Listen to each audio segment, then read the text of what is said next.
Brasil, pouco mais de 138 mil detentos cumprem pena por tráfico de drogas. Eles representam cerca de 25% da população carcerária do país. Segundo o Ministério da Justiça, a maioria é formada por réus primários. Foram presos sozinhos, com pouca quantidade de entorpecentes e não têm associação com crime organizado.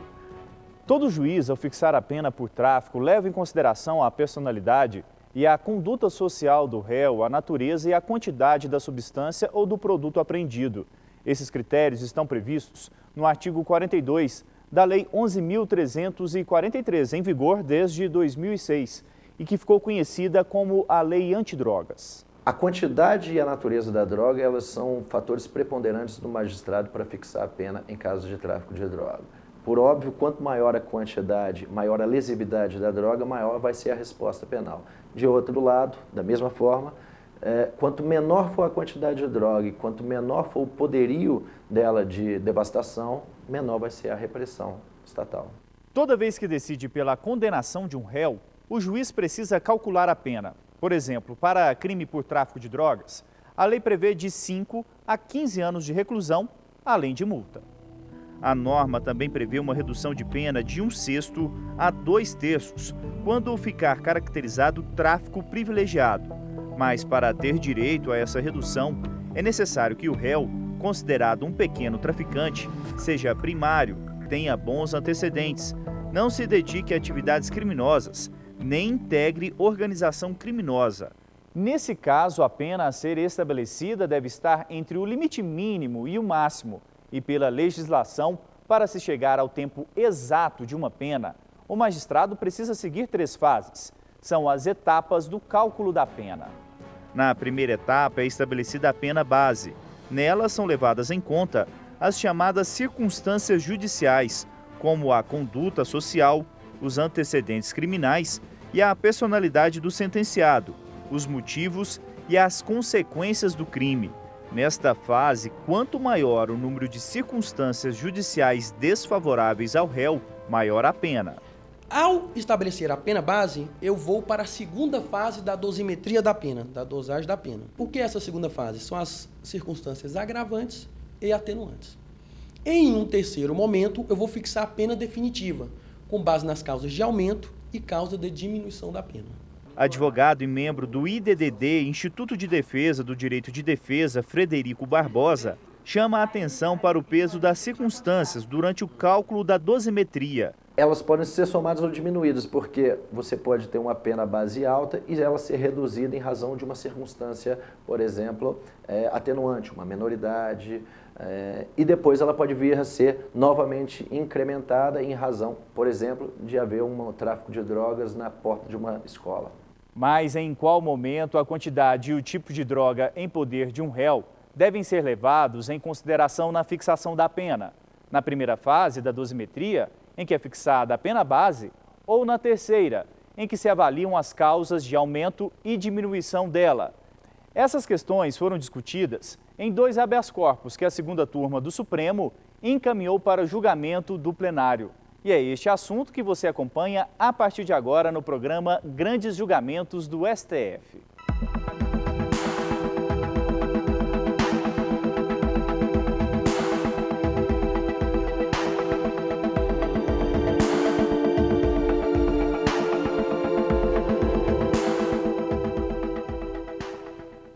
O que determinou que a segunda turma submetesse esses habeas corpus à consideração do plenário é que existe uma divergência de interpretação entre a primeira e a segunda turma a respeito do disposto no artigo 42 da Lei 11.343, 2006, que dispõe o seguinte: o juiz, na fixação das penas, considerará com preponderância sobre o artigo 59 do Código Penal a natureza e a quantidade da substância ou do produto, a personalidade e a conduta social do agente. O assunto também foi discutido antes na primeira turma do STF. Nela, os ministros entenderam que o magistrado poderia considerar a natureza e a quantidade da droga, tanto na primeira quanto na terceira fases do cálculo da pena. No entanto, pelo entendimento da segunda turma, Um juiz deve analisar a natureza e a quantidade da droga ou na primeira ou na terceira fase. O julgamento dos dois habeas corpus ocorreu na última sessão plenária de 2013.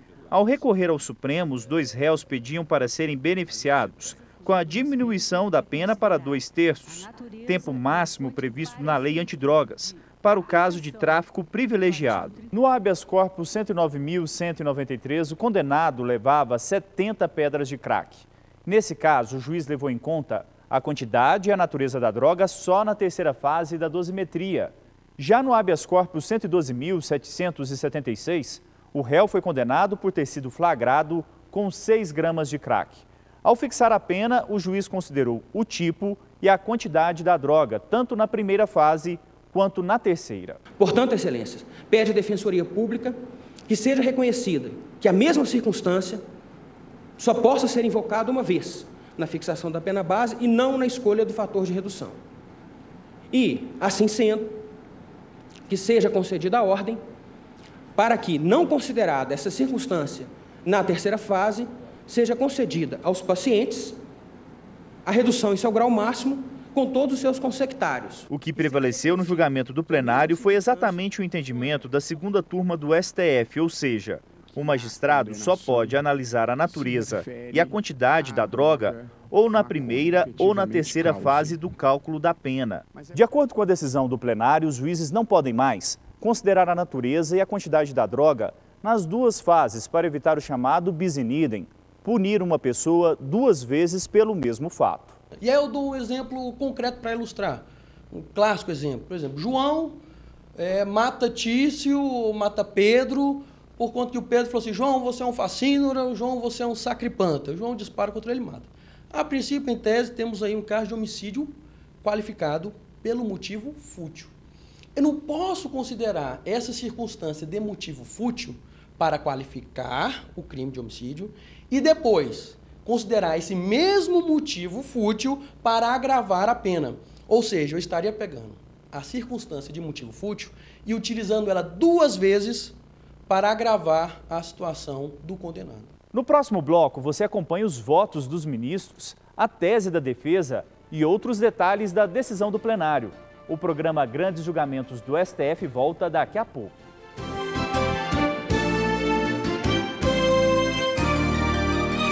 Você acompanha mais um programa Grandes Julgamentos do STF. O tema de hoje é sobre a decisão do plenário, que estabeleceu que a quantidade e a natureza da droga apreendida com o réu só podem ser consideradas uma vez no cálculo da pena.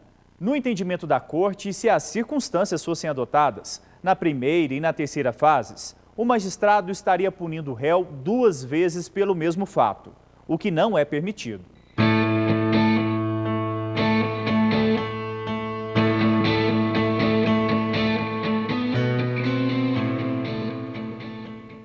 A decisão do Supremo foi consolidada depois da análise de 2 habeas corpus, nos quais os réus pedem redução da pena. O assunto foi levado ao plenário pela segunda turma do STF. No caso do habeas corpus 112.776, o juiz sentenciante considerou a natureza e a quantidade da droga simultaneamente na primeira e na terceira fase de individualização da reprimenda. E no habeas corpus 109.193, a decisão do tribunal é aplicando esse artigo 42 apenas na terceira fase. Durante o julgamento, o defensor público da União destacou o habeas corpus em favor do réu, flagrado com 6 gramas de crack. Alegou que a quantidade de droga apreendida era pequena e que o homem preenchia todos os requisitos para ter a pena reduzida ao máximo previsto em lei. Quando se discute fração de redução, excelências, significa que o julgador já reconheceu previamente que aquele acusado faz jus à redução. Ou seja, que preenche concomitantemente, simultaneamente, os 4 requisitos previstos no texto legal. Porque se assim não fosse, a discussão da fração de redução estaria prejudicada, estaria superada.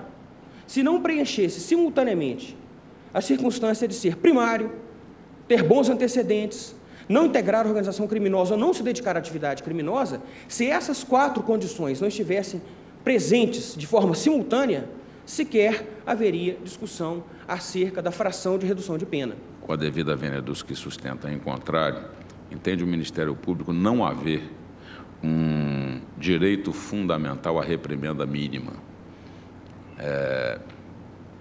O princípio constitucional da individualização da pena exige uma compatibilidade, o exame do comportamento e as consequências do crime praticados. Fica, portanto, assentado o pressuposto de que, para o Ministério Público, inexiste esse direito fundamental à pena mínima. O Procurador-Geral da República lembrou ainda que, como previsto em lei, a quantidade e a natureza da droga são elementos de ponderação no cálculo da fração da redução. A quantidade e a qualidade da droga deve influir na fixação do percentual de redução, porque é através dela que se infere a maior ou menor culpabilidade da conduta, é através dela que se infere a potencialidade maior ou menor da lesividade do ato. O habeas corpus 112.776 foi o primeiro a ser analisado pelo relator durante o julgamento em plenário. Ao declarar o voto, o ministro Teori Zavascki considerou que houve bis in idem na fixação da pena do réu, flagrado com 6 gramas de crack. O juiz considerou a quantidade e a natureza da droga, tanto na primeira quanto na segunda fase, cumulativamente. A minha proposta de voto seria no sentido de concessão parcial da ordem para determinar ao juiz competente que proceda a nova fixação da pena imposta ao paciente, sem o bis in idem, quanto à natureza e à quantidade da droga, e fixe o novo regime prisional à luz do artigo 33 do Código Penal. Já o segundo habeas corpus foi totalmente rejeitado pelo relator. Ao defender a manutenção da pena imposta pelas instâncias ordinárias, o ministro Teori Zavascki ressaltou a quantidade da droga apreendida. A quantidade da droga apreendida, 70 petras de crack, não pode ser considerada ínfima, como afirma a impetrante, notadamente por se tratar de entorpecente com elevado grau de nocividade. Aqui é a questão da natureza da droga também. Mantida a reprimenda, tal como fixado pelo Tribunal de Justiça de Minas Gerais, não há como substituir a pena privativa de liberdade em sanção restritiva de direitos. Isso porque a pena imposta ao paciente, 4 anos e 2 meses, afasta o requisito previsto no artigo 44, inciso 1 do Código Penal. Em suma, senhor presidente, eu considero que, nesse caso, agiu legitimamente o Tribunal de Justiça de Minas Gerais ao considerar a natureza da droga. Na terceira fase da dosimetria, o meu voto, nesse caso, é pela denegação da ordem. A opinião divergente veio com o ministro Luiz Fux, que integra a primeira turma do STF. Ele explicou que a análise da quantidade e da natureza da droga nas 2 fases da dosimetria não implica em bis in idem, em dupla punição pelo mesmo crime. No entendimento do ministro Fux, na primeira fase, o juiz analisa a natureza e a quantidade como circunstâncias judiciais. Já na terceira, natureza e quantidade são consideradas como indicativo do grau de dedicação ao tráfico. Tais circunstâncias constituem elementos indiciários de 2 fatores distintos. Em primeiro lugar, a intensidade da lesão à saúde pública. E, em segundo lugar, o grau de envolvimento do agente com a criminalidade. Porque, como destacou o ministro Zavascki, aqui a hipótese não é de agravar a pena, não é uma causa de aumento de pena. Aqui a hipótese é de sopesar se é possível aplicar uma minorante, tendo em vista a quantidade da droga. Durante o julgamento, o ministro Barroso defendeu a necessidade de um debate público sobre a descriminalização da maconha. Segundo ele, boa parte das pessoas que cumprem pena por tráfico de drogas no Brasil foram pegas com maconha. Por fim, disse optar por uma interpretação menos dura da lei. O foco do meu argumento não é a questão do usuário, não que considere esse foco desimportante, mas a minha preocupação é outra e é dupla.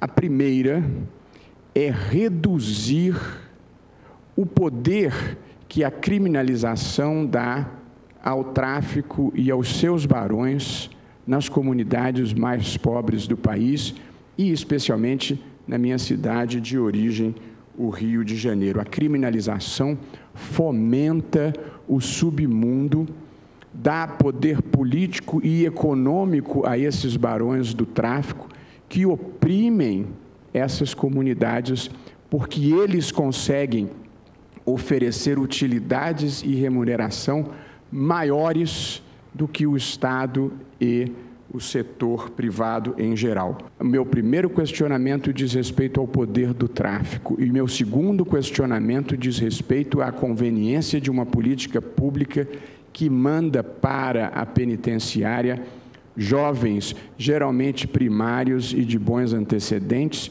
que saem dessa penitenciária pós-graduados em criminalidade. Por estas razões, que são razões metajurídicas, razões que formam o modo como eu penso e vejo esta questão da droga e da política criminal, eu estou reajustando a posição que anteriormente mantinha na turma e aderindo à posição que foi aqui defendida pelo ministro Teori Zavascki. Já a ministra Rosa Weber manifestou opinião divergente do relator. Eu adoto e sigo a orientação da primeira turma porque me convenci de que não há o fenômeno do bis in idem.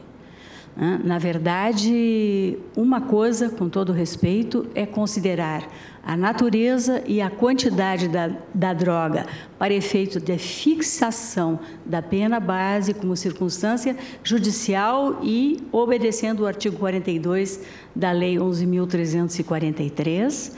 E outra coisa, com maior respeito, é entender que a natureza e a quantidade da droga podem servir, sem que tal implique bis in idem, como indicativos do grau de envolvimento do agente no mundo das drogas. Durante o voto, a ministra citou que a lei dá ao juiz uma certa liberdade no cálculo da pena. Na sua fixação, o magistrado precisa ter como parâmetro o mínimo e o máximo previsto na lei quanto à aplicação das atenuantes e agravantes e das causas de aumento e diminuição.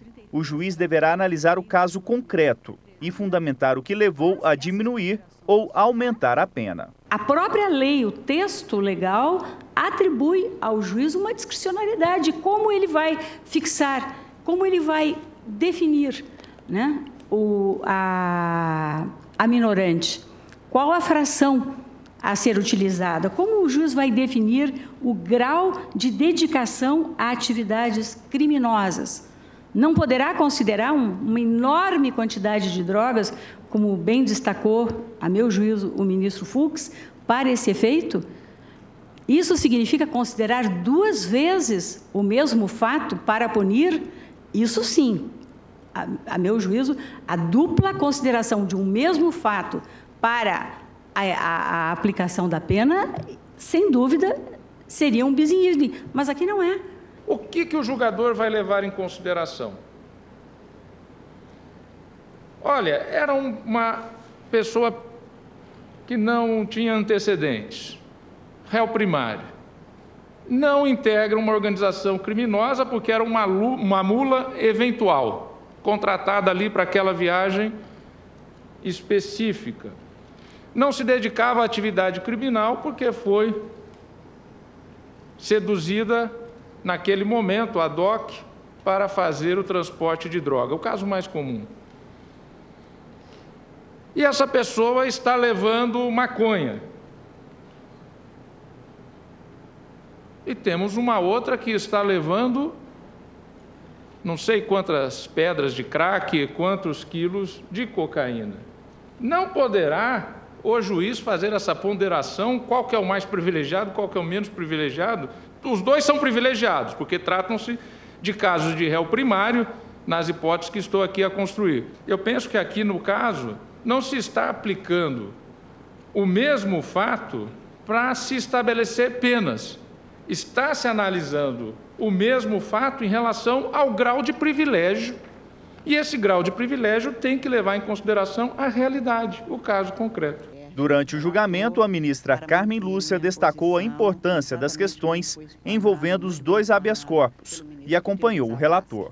Tenho para mim que a consideração de um mesmo critério em duas fases, na fase da fixação da pena base e, posteriormente, mesmo como disse a ministra Rosa Weber, para efeito de minorante, caracteriza de toda forma a utilização de um único dado para a penação e, portanto, neste caso, se tem exatamente o que, na minha compreensão, caracteriza o bis in idem. Essa é a razão pela qual, senhor presidente, eu peço vênias à divergência, mas acompanho o ministro Theory, ou seja, fixa-se o bis in idem no voto do ministro relator que eu estou acompanhando, e por isso determina-se que seja fixado uma nova pena com este afastamento e, a partir daí, um novo regime prisional. O que não se está concedendo é o que se refere rigorosamente à questão da substituição por restritiva de direito, e é exatamente nesse sentido que voto. No outro caso, como foi utilizado pelo Tribunal de Minas na terceira fase, a denegação da ordem por inexistência de legalidade ou constrangimento, e é neste sentido que voto. A natureza e a quantidade da substância entorpecente pode ser empregada pelo magistrado na dosimetria, tanto na primeira quanto na segunda turma, na terceira fase. O que não é possível é que ele aplique esse critério em duplicidade, sob pena de incorrer em vedado bis in idem. E, no mais, eu estou inteiramente de acordo com as conclusões do relator, portanto, acompanho integralmente em ambos os casos. O ministro Gilmar Mendes também acompanhou o voto do relator. Já o ministro Marco Aurélio manteve a opinião da primeira turma do Supremo. A causa de diminuição da pena pode conduzir a um quantitativo inferior ao piso previsto na norma que define o tipo. E, por isso mesmo, se deve marchar com absoluta segurança quanto à observância, ou seja, quanto, no caso concreto, à fixação do percentual. A fixação desse percentual, e eu não veria outro critério a considerar-se, a de levar em conta as circunstâncias judiciais, há de levar em conta a motivação, as circunstâncias da prática criminosa, as consequências da prática criminosa, sem que se possa falar em duplicidade no que se considerou antes, na primeira fase de fixação da pena base, a mesma circunstância, não há duplicidade. É um único critério que surge na interpretação sistemática dos diversos dispositivos envolvidos na espécie. Eu acompanho o ministro Theory, o relator, proclamo o resultado. No habeas corpus 109.193, ministro Theory, a denegação, não é? Por unanimidade. Por unanimidade. Já no habeas corpus 112.776, foi concedida em parte a ordem por conceder em menor extensão ministra Rosa, ministro Fux, ministro Toffolo e ministro Marco Aurélio. O plenário também decidiu que os ministros estão autorizados a analisar monocraticamente, ou seja, sozinhos, os pedidos de habeas corpus que tratem sobre o tema do julgamento. E no próximo bloco, a opinião de especialistas sobre a decisão da Suprema Corte. Voltamos em instantes.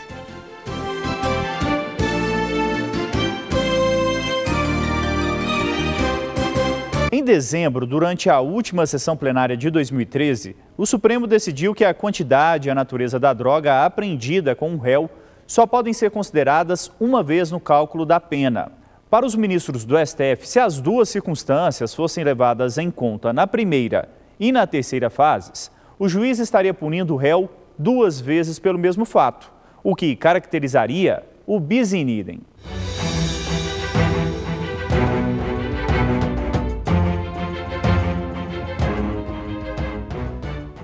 O assunto chegou ao plenário pela segunda turma do STF. Isso porque o entendimento dela era diferente em relação ao da primeira turma.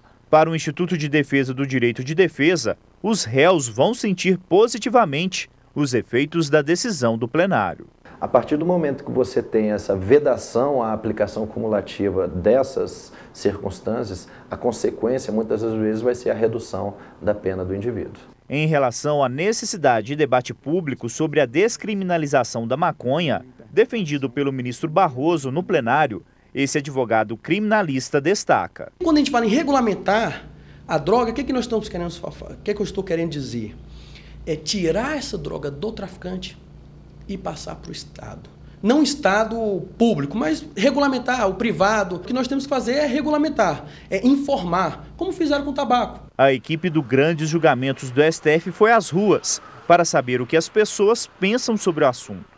Com a regularização da maconha, você separa o traficante do usuário.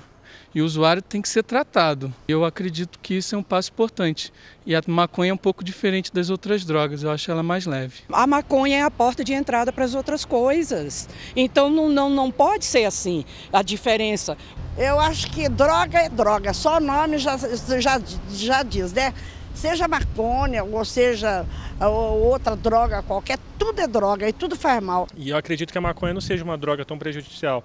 A gente tem drogas muito mais prejudiciais, como o álcool, que é liberado. E eu acredito que a maconha também tem vários fins medicinais que precisam ser explorados.